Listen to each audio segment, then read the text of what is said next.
Ok, gente, boa noite, tudo bem? Estamos ao vivo e a cores, falando de Lajeado, Porto Alegre e Campinas. Eu queria que o Cristiano falasse um pouquinho com a gente.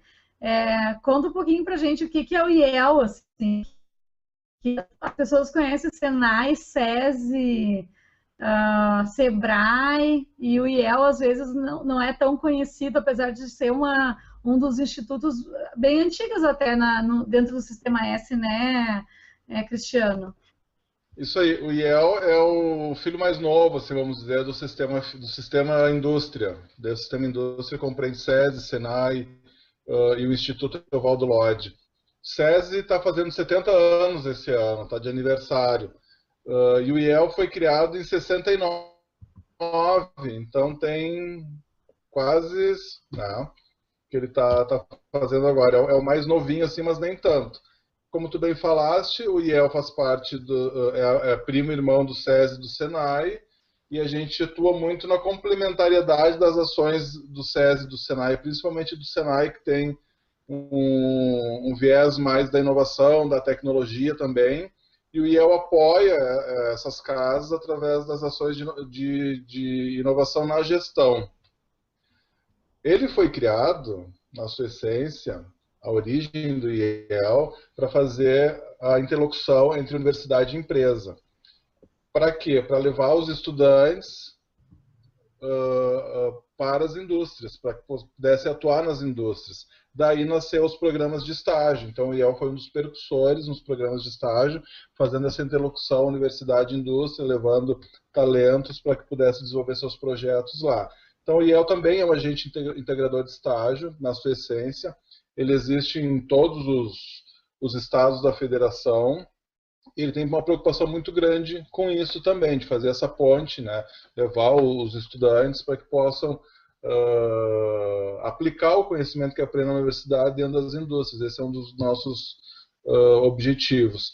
E de uns anos para cá também o viés da inovação se tornou muito forte, uma preocupação muito forte, não só do IEL daqui do Rio Grande do Sul, não só da Federação das Indústrias aqui do Rio Grande do Sul, mas a inovação se tornou uma pauta constante, permanente na agenda de quase todas as federações e da própria CNI, quando ela cria o movimento empresarial pela inovação.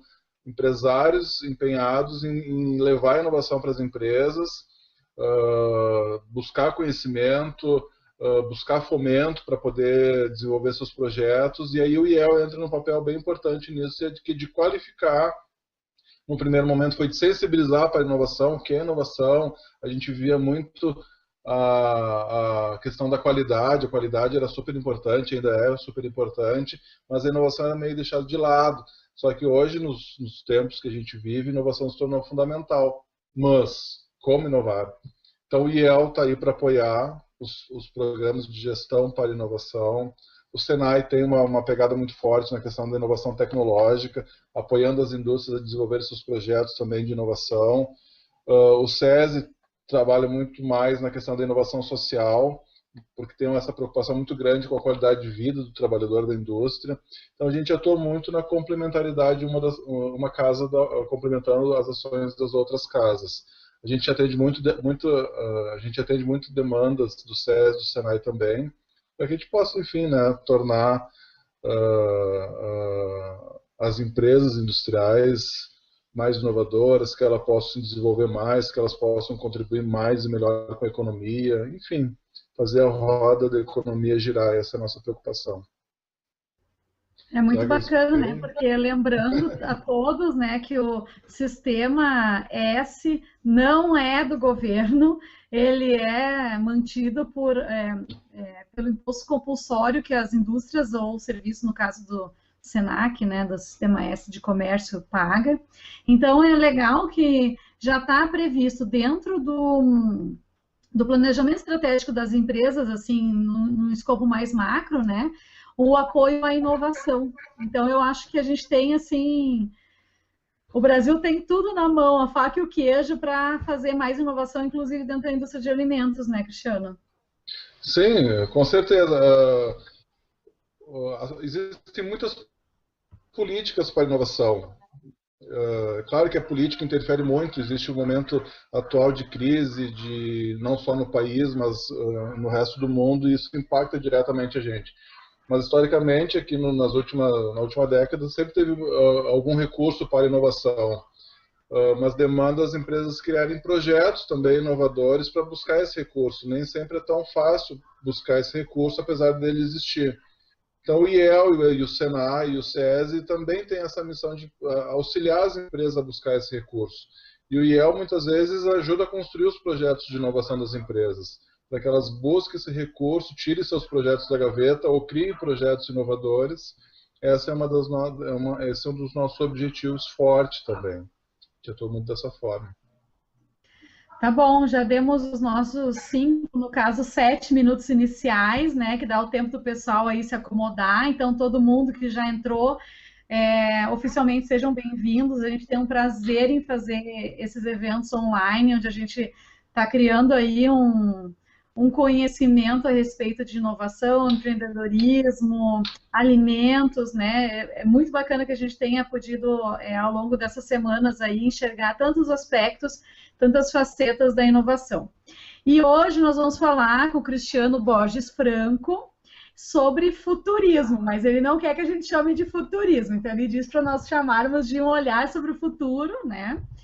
Por quê? O Cristiano, dentro do IEL, ele não vende esse serviço, né? O IEL vende alguns serviços.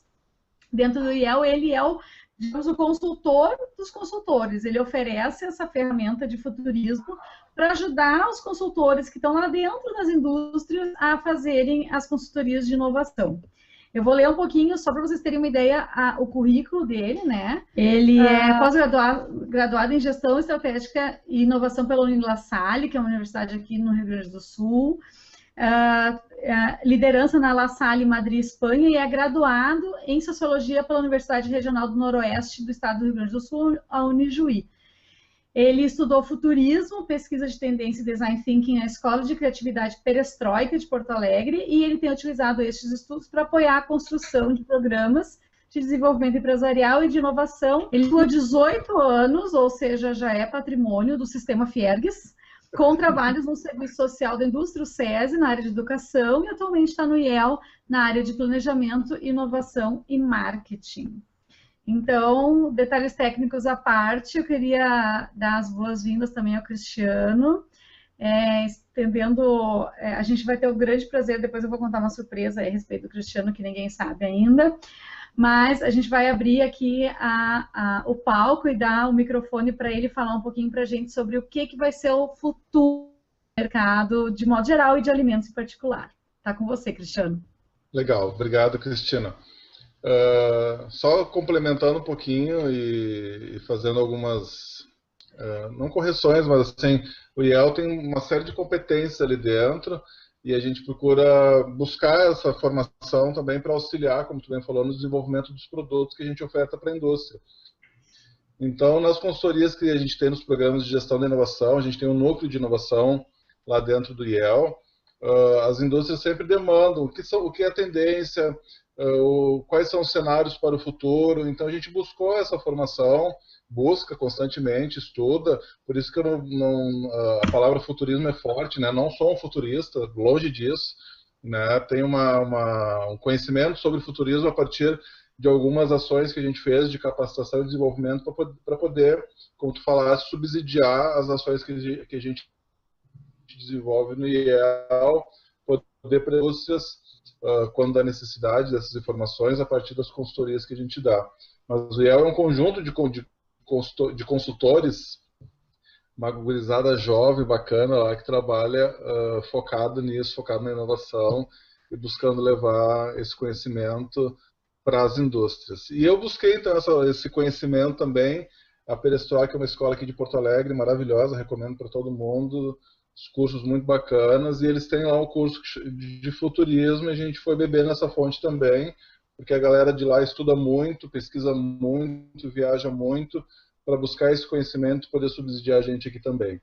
Então, dessa fonte que eu bebo, muita pesquisa que a gente faz também, em birôs de tendência, birôs de pesquisa, então tudo isso faz com que a gente consiga gerar esse conteúdo, buscar esse conteúdo para depois poder ofertar para as indústrias. O nosso público, eu vou falar muito indústria, né?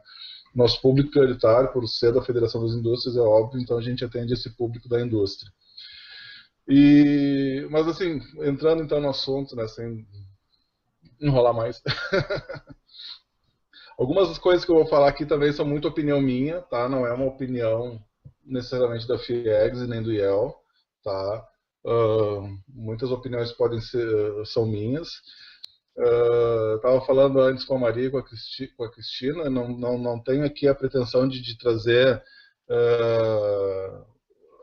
a verdade absoluta.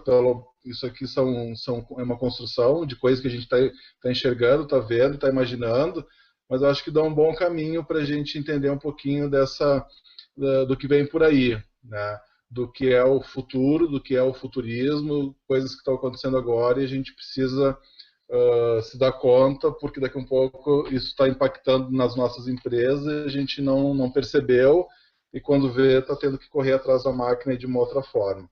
Mas vamos lá. Eu pretendo falar com vocês um pouquinho sobre o novo contexto industrial, então, e organizações exponenciais. É um teaser, não sei se eu já posso contar, Cristina, né, do que a gente vai falar mais tarde no outro evento da Senhora Inovadeira aí. Então não quero entregar tudo, né, só provocar o debate a partir dessas coisas que estão acontecendo. Só lembrando que o evento é a Senhora Inovadeira e Foodworks, né? A Senhora Inovadeira sou Jo, né? Ou a personagem, né? Fictícia que eu criei, né? Na internet. E a Foodworks é a consultoria da minha amiga querida Maria do Carmo Pontes. Então, o evento ele é uma organização em conjunta de nós duas. Bacana. Bem lembrado.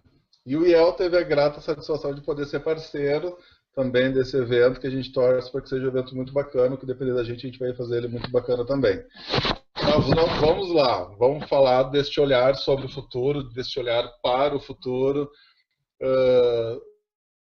da revolução industrial, que já era, que a gente vive agora, era digital, e o que eu faço com tudo isso, né? Então, hoje, em breve, essa era digital que a gente vive agora vai ser a era industrial, porque ela vai estar ultrapassada. Então, e a gente vive nessa era de muitas mudanças. Todo mundo se dá conta de muitas mudanças, muitas coisas que estão acontecendo, e cada vez mais o modelo industrial vigente vai sendo deixado para trás. Por isso, da importância das indústrias, principalmente das empresas, se darem conta de que o modelo linear, segmentado, repetitivo, previsível, que é o modelo tradicional das indústrias, não necessariamente tem que ser deixado para trás, mas é importante perceber que esse movimento não traz grandes ganhos.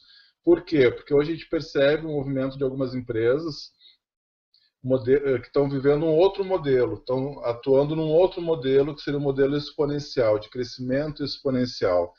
E esse modelo exponencial é o oposto do modelo industrial, enquanto no modelo industrial ele é um modelo linear, as coisas acontecem sempre daquela mesma forma, né? No modelo exponencial é não linear, tudo está conectado, as ações são multidisciplinares, e não existe previsibilidade, pelo contrário, tudo é exponencialmente imprevisível.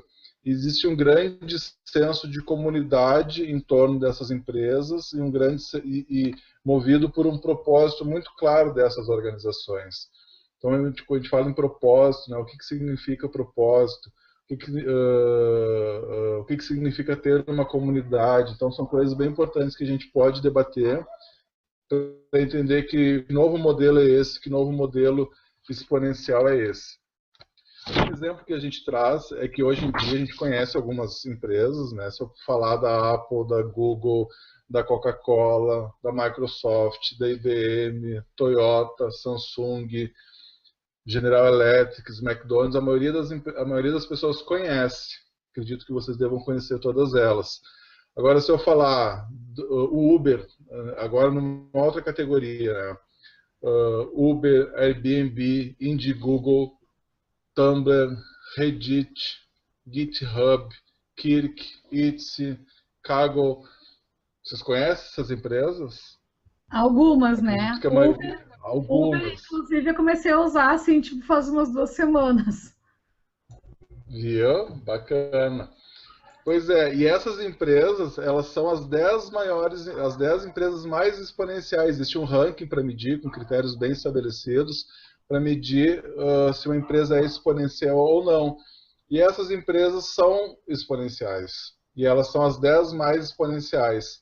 Tem um artigo do Thiago Matos, que é o professor lá da Perestroika, na HSM, que ele fala um pouquinho disso. As empresas estão atentas a essas empresas, estão atentas a esse movimento que elas estão fazendo, porque daqui a um pouco, claro, são empresas de base digital, a maioria delas, eles oferecem uma plataforma para vender o seu produto ou serviço, e isso facilita e torna ela exponencial, porque eu posso usar ela de qualquer lugar, muitas vezes, né, dependendo do serviço que ela oferta. Mas as indústrias estão de olho nessas empresas, elas podem buscar informações sobre essas empresas para que elas se tornem, não evidentemente totalmente um modelo exponencial, mas elas podem buscar boas práticas das empresas para que de fato elas melhorem e consigam atuar no oceano azul, como a gente diz, né, a partir do livro, né, Oceano Azul, buscar esse lugar onde a gente não tenha tanta concorrência, onde a gente consiga ofertar um produto de maior valor e um produto de fato que seja necessário para as pessoas. Isso é bem importante. Então, assim, neste contexto que a gente vive hoje, tá? Novas tecnologias estão surgindo, estão aí ao nosso dispor. Novos modelos mentais estão aí acontecendo também e novas organizações. E na intersecção de tudo isso é que acontece as grandes mudanças, né? A gente sai daquele, fazendo um review da nossa história, assim, modelo caçador-coletor, depois a gente faz a transição para o modelo da agricultura, depois para o modelo industrial e agora sim o modelo digital. Então, tecnologia e inovação são né, as forças que movem todas essas mudanças, tanto comportamentais quanto sociais. E tecnologia é tudo, né? Uma colher é uma tecnologia, uma enxada é uma tecnologia, um computador é uma tecnologia. Enfim, a gente tem que estar atento e o grande tema que o IEL atua e que estimula as empresas a trabalharem, que vocês, gurias, também atuam, buscam, né, levar. A inovação é a força que faz com que aconteçam as grandes mudanças na nossa sociedade. Então é importante a gente se dar conta da importância, estou sendo redundante, né, da necessidade disso. E nesse novo mundo que a gente está aí, nós podemos ser indústrias. A gente não precisa necessariamente... A gente pode ser uma indústria, mas não necessariamente precisa ser uma indústria. A impressão 3D já é uma realidade. Hoje as impressoras 3D estão a um custo bem acessível à maioria das pessoas, mas não necessariamente eu preciso ter uma impressora 3D. Eu posso ir num hub não, num Fab Lab, num espaço maker onde eu possa fazer as minhas impressões, os meus produtos, né? Então a gente tem impressão 3D, a gente tem a robótica avançada, a gente tem a questão do armazenamento dos nossos dados na nuvem, a automação, que é um negócio muito importante também e está aí há muito tempo já também acontecendo, e a automação tem muito a ver também com o futuro do trabalho. A internet das coisas, que interligam os nossos celulares, a nossa casa, as roupas que a gente veste. Então, são coisas que estão acontecendo e a gente tem que dizer, pô, o que eu faço com tudo isso e onde é que eu me encaixo? Então, assim, todos podem ter fábrica em casa a partir dessas coisas, a partir da impressora 3D. Então, existem muitos projetos 3D à disposição hoje no mercado. Eu posso fabricar minhas coisas. Existem já materiais que a gente consegue manipular. Impressoras 3D que fabricam coisas que mudam de formato. Eu fabrico um cubo, mas eu posso misturar ele em um outro componente. Eu posso mudar ele de formato, eu posso manusear essas coisas que eu produzo na impressora 3D. Mas também ninguém precisa ter fábrica em casa, porque aqui em Porto Alegre, Novo Hamburgo, aqui na região toda, imagino que em Lajeado, em Campinas muito mais ainda, e onde vocês estão, talvez tenham, já tem hubs de impressoras 3D, então eu não preciso ter uma impressora 3D em casa, eu posso ter projeto, eu posso desenhar um projeto, posso ter um objeto que eu quero imprimir, e assim como eu mando um e-mail para alguém, eu mando este projeto para um hub de impressoras 3D, e eles imprimem para mim e me entregam na minha casa, na quantidade que eu quiser. Então não tem necessidade de eu ter a impressora 3D em casa, mas eu posso me valer desse serviço também. E isso é um avanço muito grande e muito bacana, que vai impactar de alguma forma, inclusive a indústria. Então por isso que a gente tem que estar atento a isso também.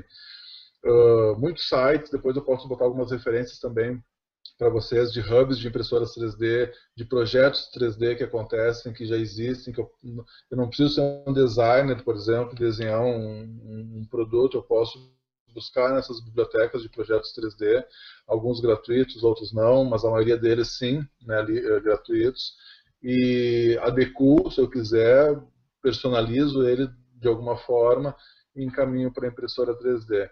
Então, existe já hoje grandes ecossistemas de impressão 3D e a gente tem que estar atento a isso, inclusive para imprimir joias, bijuterias, enfim, uma tractana enorme aí, o que vier à cabeça das pessoas já podem utilizar isso. Isso seriam as novas tecnologias, né, que estão ao nosso dispor.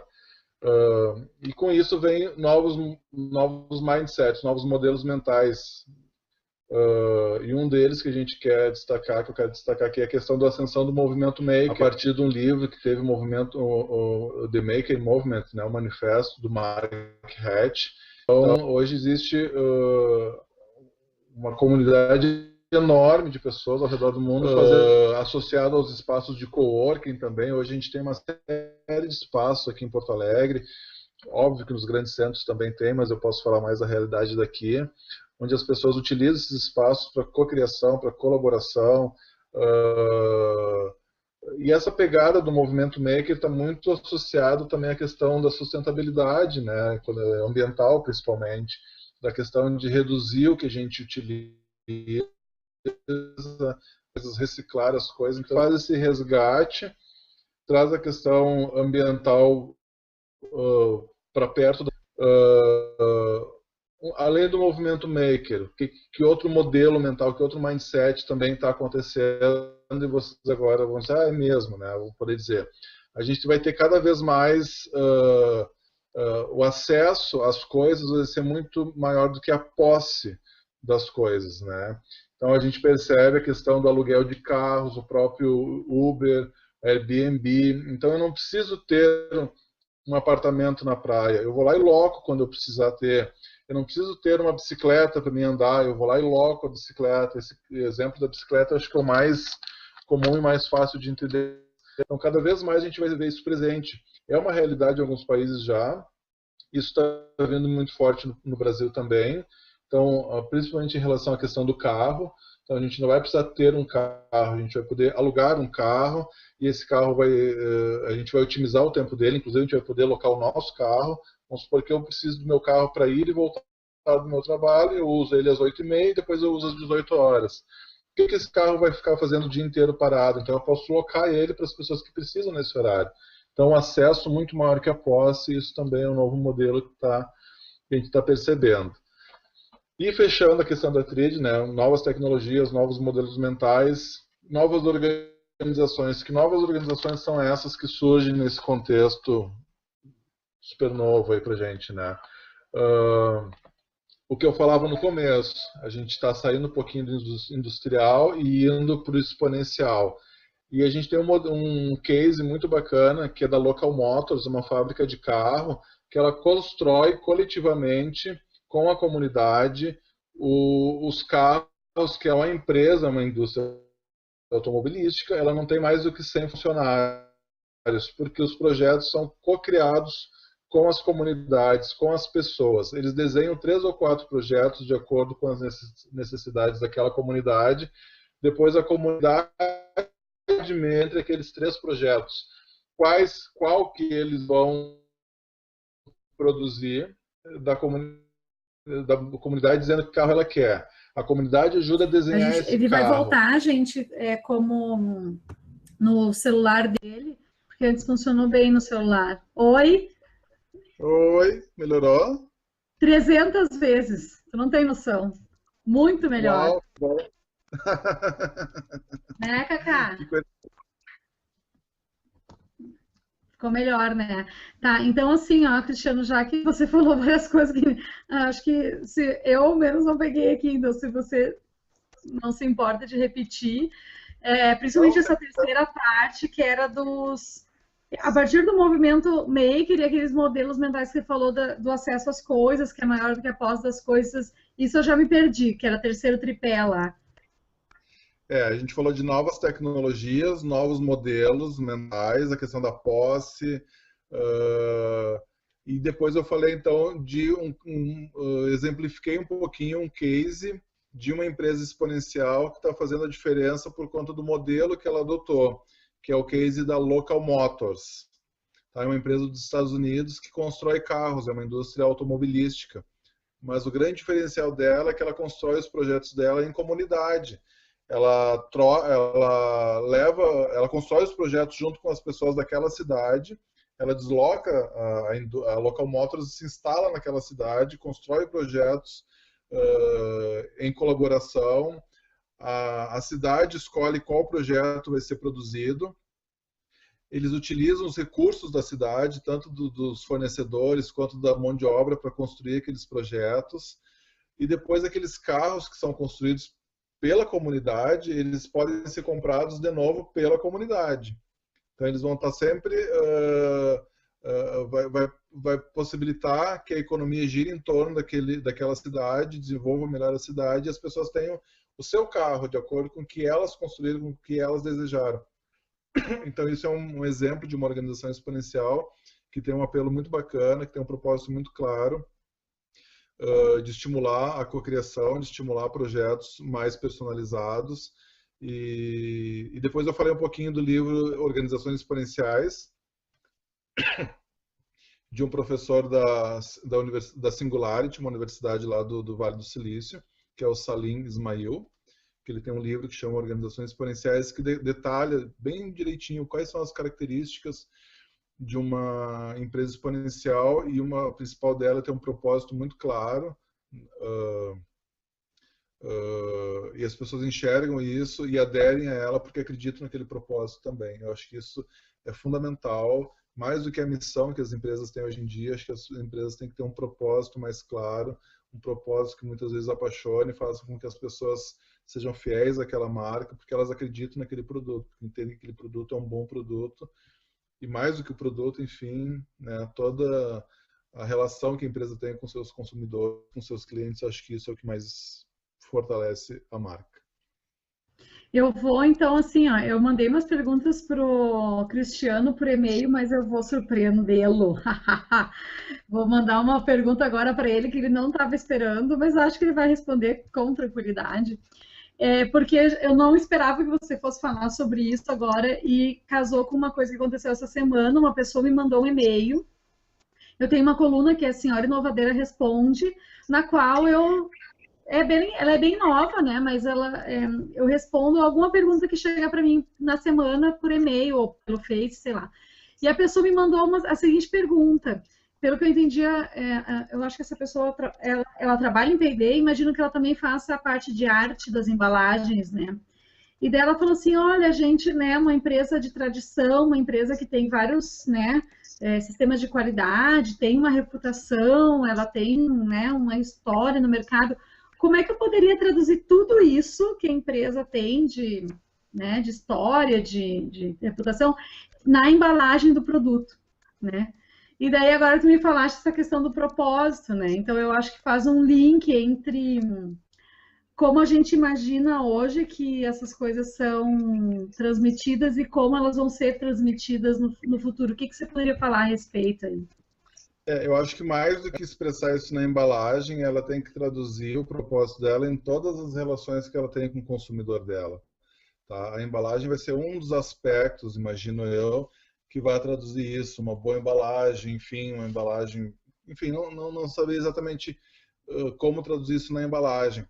Mas assim, a empresa, ela percebe que tem uma oportunidade de mercado, mas ela tem que associar isso a uma paixão, alguma coisa que de fato vai impactar as pessoas de alguma forma. E essa paixão está muito ligada ao propósito, não fazer por fazer para conquistar mercado, para ganhar dinheiro, mas o que isso vai trazer para as pessoas, que benefício isso vai trazer para as pessoas. Por isso que eu acho que, assim, principalmente em relação ao alimento, eu penso muito na questão do alimento saudável, do alimento que talvez te traga prazer. Óbvio que prazer pode vir de várias formas em relação ao alimento, inclusive da gordura, né? Isso está provado que a gordura traz muito prazer. Mas assim, nessa preocupação que as pessoas têm hoje em dia, me corrija se eu estiver errado, com uma tendência para a área de alimentos, a procura pelos alimentos mais naturais, pelos alimentos mais saudáveis. Então, eu acho que para ter o engajamento das pessoas, mais do que ter isso na embalagem, tu tem que ter isso dentro da embalagem. O conteúdo que tu está levando para esse consumidor, o tipo de alimento, o que de fato é saudável, a preocupação que essa empresa tem com seus colaboradores, com seus funcionários. Eu acho que isso é fundamental, como ela lida com as pessoas ao entorno dela, com a comunidade que ela está envolvida. Eu acho que tudo isso traduz na aceitação desse produto e torna essa marca confiável e querida pela maioria das pessoas. Mas tem muita relação de como ela se relaciona com todo o entorno dela. Desde o consumidor, do cliente, principalmente com seus colaboradores, como é o espaço para inovação, como é a relação de crescimento dentro dessa empresa.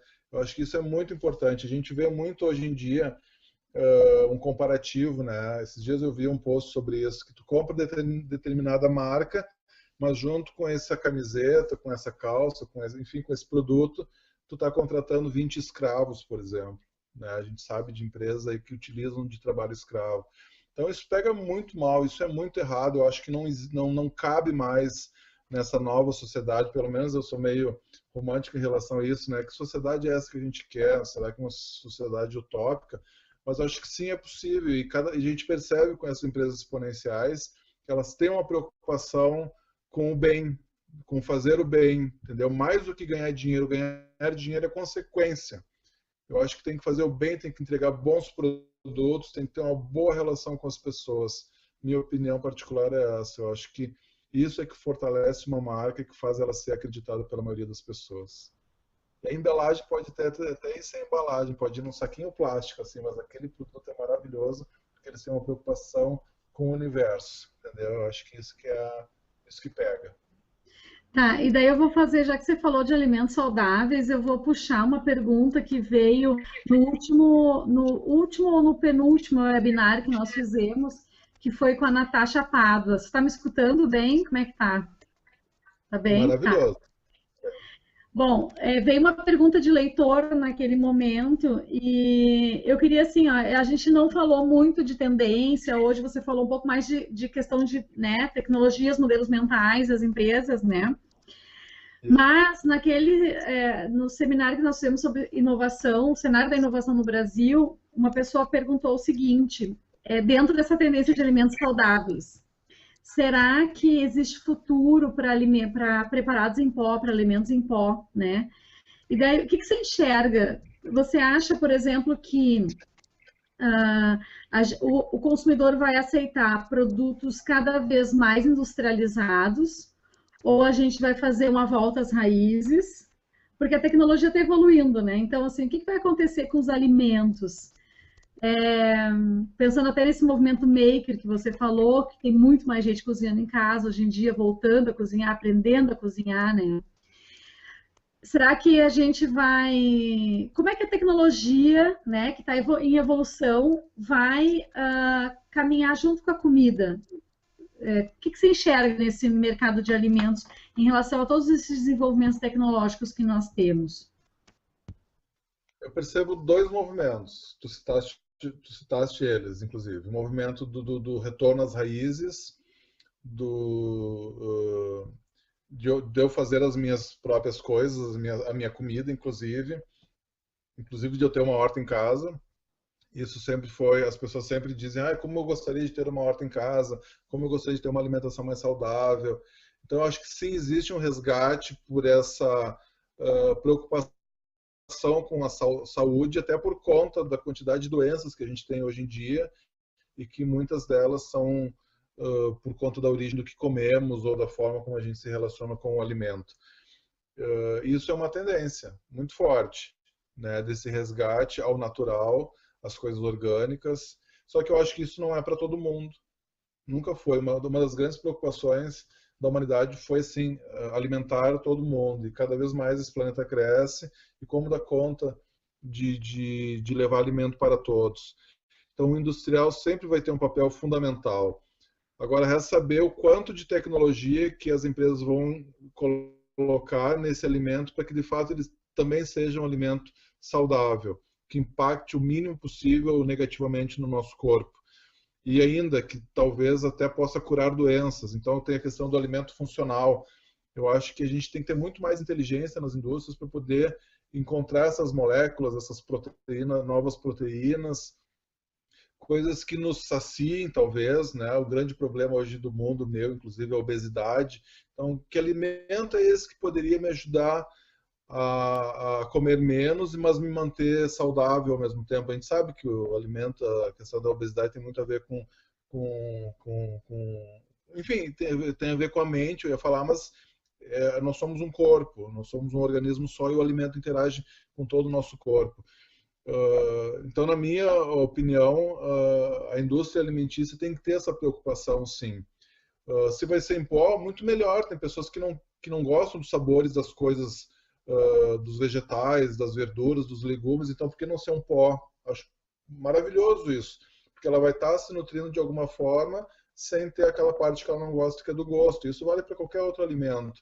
Então, eu acho que o alimento em pó é importante. Existem muitos alimentos em pó hoje em dia.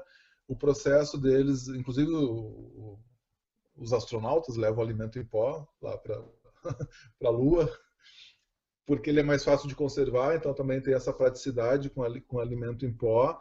E eu vou também para a questão das pílulas, né? A gente trocava essa ideia outro dia, não sei se te recorda, que daqui um pouco os alimentos vão vir em cápsulas, exemplo dos remédios, e a gente vai ter lá, o almoço vai ser 2 cápsulas azuis, uma vermelha e uma amarela. Daí eu ingerindo essas 4 cápsulas eu vou estar nutrido por um período X de tempo, de noite meu jantar vai ser mais 3 ou 4 cápsulas. Óbvio que isso não é para todo mundo, porque muitas pessoas, inclusive eu, têm o prazer pela boa mesa, por sentar e comer uma comida gostosa, uma comida bonita, mas daqui um pouco, por conta da necessidade, a gente vai ter que se adaptar e vai ter que utilizar de pílulas para se alimentar, ou melhor, quando eu estiver numa viagem, quando eu estiver correndo e eu não tenho tempo para o almoço, por que não eu ingerir uma pílula, enfim, alguma coisa para que eu possa me sentir alimentado. E melhor ainda, dentro desse universo do futurismo ou de tendências que estão por vir aí, a nanotecnologia é uma coisa muito forte e daqui a um pouco a gente vai ter nanorobôs dentro dessas cápsulas curando nossas doenças, agindo dentro do nosso organismo. Então a gente pode fazer esse exercício também de pensar coisas que hoje já são pesquisa e daqui a um pouco sendo oferecidas para a gente. A gente vai ingerir esses alimentos e vai ingerir também nanorobôs que vão estar melhorando o nosso sistema Então, o que eu estava dizendo, eu vou perguntar para o Cristiano que país que a gente poderia observar se quiséssemos imaginar como é que vai ser o Brasil daqui a 20 anos ou 15 anos, que país é esse que a gente poderia estar observando? Pegou a pergunta, Cristiano? Vou ser bem franco com vocês, assim, eu nunca pesquisei um segmento específico, quer dizer, né, e nem o segmento de alimentos.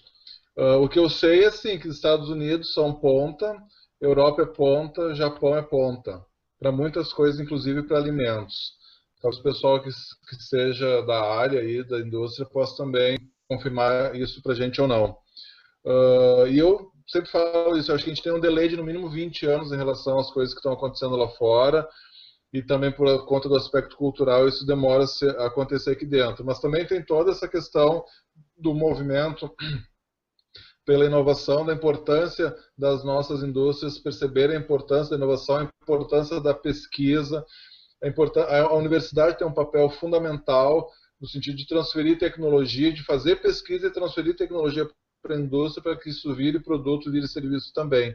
Então, são vários aspectos que impactam o fato da gente não ser tão desenvolvido tecnologicamente. Óbvio, né, a questão da educação, fundamental pensar nisso. Então, quando a gente pensa em países, a exemplo, dos Estados Unidos, do Japão, países da Europa, né, eles já têm essa coisa da educação muito bem resolvida. Eles já têm centros de pesquisa. Os Estados Unidos têm um centro de empreendedorismo ali, o Vale do Silício. Eles não têm muitas barreiras para pesquisa. Eles pesquisam, implementam seus produtos, fazem acontecer, testam mais rápido, testam mais barato, têm prejuízos menores. E a gente ainda está aprendendo aqui no Brasil como fazer isso. Então, são aspectos bem importantes assim, que a gente tem que observar, que a gente tem que sim correr. A gente tem que correr muito se a gente quiser se equiparar em algum momento ou competir de igual para igual com esses países que estão desenvolvendo um monte de tecnologia e a gente simplesmente está comprando. Óbvio, né? Também tem muita coisa boa aqui no Brasil, a gente não pode desmerecer as ações, as coisas que acontecem aqui, mas quando elas acontecem a muito custo também, geralmente é por conta de heroísmos das pessoas muitas vezes. Mas assim, se fosse para apontar alguns países, eu acho que na área de alimentos seriam esses países aí. Mas me dizem vocês, é isso mesmo? Será que eu estou correto? Vocês que Sim, eu acho que conhecem sim. bem a área de alimentos. Os países nórdicos, eles geralmente têm essa questão de design bem forte, né? Então, Finlândia, Noruega, Dinamarca, são países onde o design se estabeleceu há mais tempo e ele foi migrando para a área de alimentos também, né? Então, eu vejo que ali são países que a gente pode observar. Assim, o que é inovador é uma questão, né? Mas eu vejo que são países que, aparentemente, em valores, também em valores pessoais, eles estão mais, assim, fizeram um caminhar diferente, mais rápido do que o nosso, né? A Cacá tem uma pergunta aí para nós também. Cristiano, se eu tivesse... Tá me ouvindo? Cristiano, se eu fosse empresária, tivesse uma empresa pequena, sei lá, biscoitos, alguma coisa assim. O que como eu faria para acompanhar essas tendências? O que eu seguiria para saber isso é uma tendência, isso é um modismo, e saber se aquilo realmente ia ser um negócio, porque eu só tenho na minha fábrica, eu só tenho equipamento para biscoito, né? E para eu investir em alguma coisa, eu preciso, em novas máquinas, eu preciso ter um pouco de certeza. O que você me recomenda? Certeza do que vai acontecer, né? Ou, assim, pelo menos um pouco de segurança no que vai acontecer. O que você me diria sobre isso? Bacana pergunta. Tem certezas... Oi? Estão me ouvindo? Tá bem? Uhum, sim. É difícil ter certeza. Existem muitos birôs de pesquisa, birôs de tendência, e é bem importante a gente observar esses birôs que analisam o comportamento do consumo. E às vezes eles apontam tendências, mas essas tendências não se confirmam. Então não dá para ser levado também por tendência até que a gente perceba se a gente tem um ambiente específico para aquilo. É importante as tendências, eu acho que sim, é importante as tendências, mas assim, a gente não pode tem que verificar onde é que essa tendência tem a maior probabilidade de acontecer também. Então, eu fiz um comparativo com tendências que são direcionadas para os grandes centros econômicos e daqui a um pouco a minha empresa é do interior do estado. Então, essa é uma questão bem importante de se observar, porque daqui a pouco essas tendências elas vão se confirmar lá no grande centro, porque os hábitos do consumidor nas cidades do interior são muitas vezes diferentes. Então eu não posso pegar as tendências e levar e acreditar que elas vão ser a minha salvação, que se eu apostar nessa tendência eu vou me garantir. Mas eu acho que é importante sim estar atento a elas. Existem vários birôs de tendência, empresas que pesquisam tendências, que fazem pesquisas bem importantes. Se a tua empresa, mesmo pequena, tiver condições minimamente de encomendar uma pesquisa de tendências em relação ao teu produto, isso é muito importante, isso é bacana, porque toda a pesquisa vai estar relacionada àquele teu produto, àquele segmento que tu atende. E as pessoas que vão ser entrevistadas, que vão ser perguntadas sobre isso, tem a ver com o teu universo. Então, por isso que é importante a gente pesquisar a tendência, quando a gente vai ver tendências prontas, mas verificar se ela está adequada ao meu mercado, se aquela tendência está direcionada para o público que eu pretendo vender ou não, a menos que eu queira criar um produto novo para aquele público, para aquela tendência. Aí sim, é bem direcionado. Mas o consumir uma tendência pronta, quando ela não é direcionada para o teu produto, de certa forma é arriscado. Ver tendência é importante porque a gente tem assim, a gente vê o universo do mundo, vê o zoom out das coisas, vê lá de cima os movimentos que estão acontecendo. E daqui a pouco pensar, o mundo está indo para aquele lado em relação ao meu produto, ao meu serviço. Então assim, eu não vou errar tanto se eu também for para aquele lado. Mas sempre assim, bom senso é importante porque o universo da tendência tem isso. Tem um público específico, tem um local específico, tem hábitos específicos. Se esses hábitos todos têm a ver com o meu produto, ok, siga em frente. Se não, cautela. Legal, excelente. Gostei. Existe técnica para pesquisar a tendência, né? Existe técnica para pesquisar a tendência. Geralmente elas estão relacionadas em empresas bem sérias, bem bacanas que pesquisam tendência. Sei que isso também deve ser caro, é relativamente caro.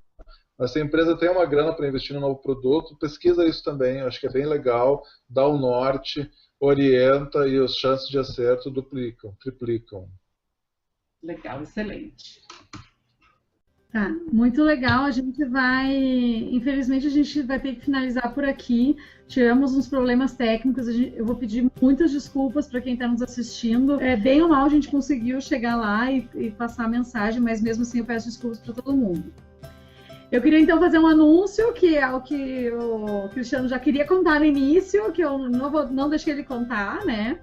Mas essa pessoa, essa mente brilhante que nos fala hoje, ele fez apenas alguns comentários do que é algumas as organizações do futuro, né? Mas nós vamos ter uma inserção sobre futurismo no Visionários Avante aqui em Porto Alegre. E quem vai falar conosco é essa figura carismática, o seu Cristiano Borges, que acabou de sair, inclusive, agora caiu ele de novo, né? Mas eu vou chamar ele novamente, óbvio, né? Então, o Cristiano vai representar o IEL no Visionários Avante. No primeiro dia, nós vamos ter uma inserção especial com ele. Ele não vai só fazer uma palestra, ele também vai fazer uma atividade que eu tenho, que é surpresa, não posso contar, só quem estiver lá na hora vai poder ver o que é. Voltou, Cristiano. E inclusive ontem eu estava lá no IEL em Porto Alegre vendo detalhes com ele sobre como é que vai ser essa participação aí do IEL, e de fato vai ser uma coisa bem especial. Eu conto com todo mundo lá. E dia 26 e 27 de julho vai ser no CC100 em Porto Alegre. Vocês sabem que a gente tem uma agência que é a Equality Turismo. Quem precisa vir de fora pode entrar em contato com eles. Eles têm um pacote bem especial de passagens aéreas e também hotel para quem precisar de hospedagem, bem especial mesmo, assim, para preços de Porto Alegre. Então entrem em contato. E aí, Cristiano, enquanto estava fora, eu estava falando como você vai pintar o set aí com a gente, mas eu não falei o quê, eu só disse que você vai fazer uma inserção muito especial aí com a gente nos dias 26, né, de julho, durante o Visionários Avante. Não, vamos fazer um barulho bem grande lá, sim, vamos agitar esse povo aí. Tá bom. E daí, não vamos esquecer que a gente também vai ter presença da Maria do Carmo, que está nos ouvindo aí, que está participando do bate-papo, da Maria Regina Damin, que vai falar sobre preparação pessoal e da empresa, a cultura da empresa para a inovação. A gente vai ter o Leonardo Fagherazzi falando sobre co-innovation e contando um case que é da bebida Mood, que é a segunda energética mais vendida no Brasil, apenas para o líder do mercado, que você sabe o nome, que dá Asas, né? E nós temos também o Ricardo Iucci, que vai falar sobre Design Thinking. Eu pedi desculpas pelas falhas e agradeço aí a paciência de todo mundo, a paciência de vocês em ter insistido em ficar aí com a gente. Obrigado, Cristina, obrigado, Maria, pelo convite. A gente está junto. Ó. Obrigada. Obrigada, tchau. Tá. Tchau, obrigada. Um grande abraço para todo mundo, nos vemos. Se tiverem dúvidas, mandem no e-mail, tá bom? Beijo, boa noite para todo mundo.